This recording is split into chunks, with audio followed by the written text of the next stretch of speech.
ये मामला जो है वर्ष 2018 का है और 13 जुलाई 2018 को रात के 2:30 बजे आरोपी आराम सिंह, कुमरपाल और भौना और महावीर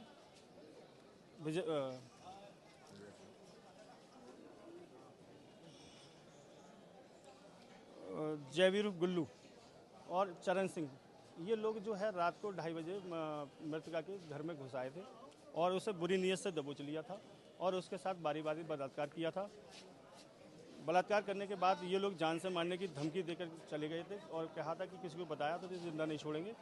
और इस बीच घटना के बाद उसने अपने भाई को, मृतका ने फ़ोन लगाया और लेकिन फ़ोन पर बात नहीं हो सकी। उसने अपने पति को फ़ोन लगाया, तब भी उससे बात नहीं हो सकी। 100 नंबर को फ़ोन लगाया, उससे भी बात नहीं हो सकी थी।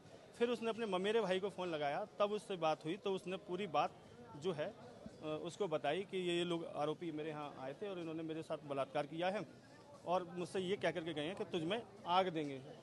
और इसी बीच वो लोग आ जाते हैं, फ़ोन भड़बड़ा कर गिर जाता है। उसकी ऑडियो रिकॉर्डिंग बाकायदा न्यायालय में पेश की गई है और उसके बाद वो पीड़िता को उठा करके ले जाते हैं और उसे एक झोंपड़ी में ले जा करके जिंदा फूंक देते हैं। मौके पर उसकी चश्मदीद 7 वर्षीय बेटी मौजूद थी, जिसने अपनी मां के साथ घटना होते हुए देखी थी।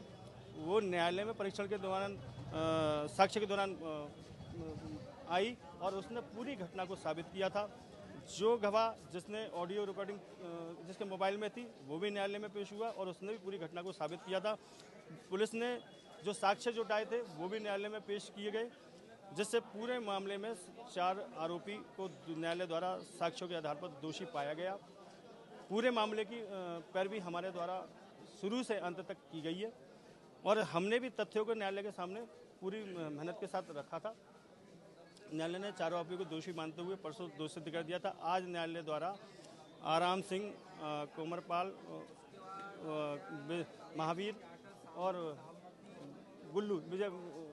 विजयपाल, इन लोगों को 302 में आजीवन कारावास, 50-50 हज़ार की सज़ा, 50-50 हज़ार का जुर्माना और 376 डी में आजीवन कारावास की सज़ा, 50-50 हज़ार रुपये का जुर्माना, 147 में 1-1 वर्ष की सज़ा, 1-1 हज़ार रुपये जुर्माना, 148 में 2-2 वर्ष की सज़ा, 2-2 हज़ार रुपये जुर्माना। इसके अलावा धारा 34, 201 में 4-4 वर्ष की सज़ा, 4-4 हज़ार रुपये जुर्माना। कुल सभी आरोपियों के विरुद्ध 1,12,12,000 रुपये का जुर्माना माननीय न्यायालय द्वारा किया गया है और आजीवन कारावास से दंडित किया गया है। न्यायालय द्वारा जो भी हमारे द्वारा फांसी की मांग की गई थी, न्यायालय द्वारा सभी आरोपियों को आजीवन कारावास की सुनाई गई है। हम न्यायालय के आदेशों की सम्मान करते हैं और ये जो मामला विचाराधीन था वो माननीय न्यायालय अपर सत्र न्यायाधीश पॉक्सो एक्ट अवधेश सिंह की अदालत में विचाराधीन था, उनके द्वारा ये निर्णय सुनाया गया है। क्योंकि एक गंभीर अपराध है और किसी को जिंदा जला देना और क्रूरतम अपराध करना, आखिरी सांस तक उसे तड़पाना, ये विलंब तक श्रेणी में आता है। इसलिए हमने माननीय न्यायालय से फांसी की सज़ा मांगी थी और माननीय न्यायालय का जो भी आदेश आया है उसका हम सम्मान करते हैं।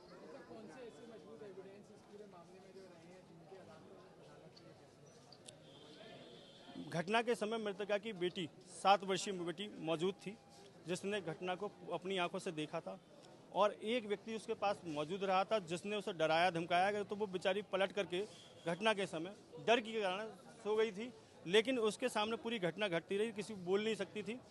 और जो भी अपराध हुआ उसने अपनी आंखों से देखा और उसने ये भी देखा कि उसकी माँ को उसके सामने ही खींच करके ले गए और उसको आग लगा दी झोंपड़ी में ले जा करके।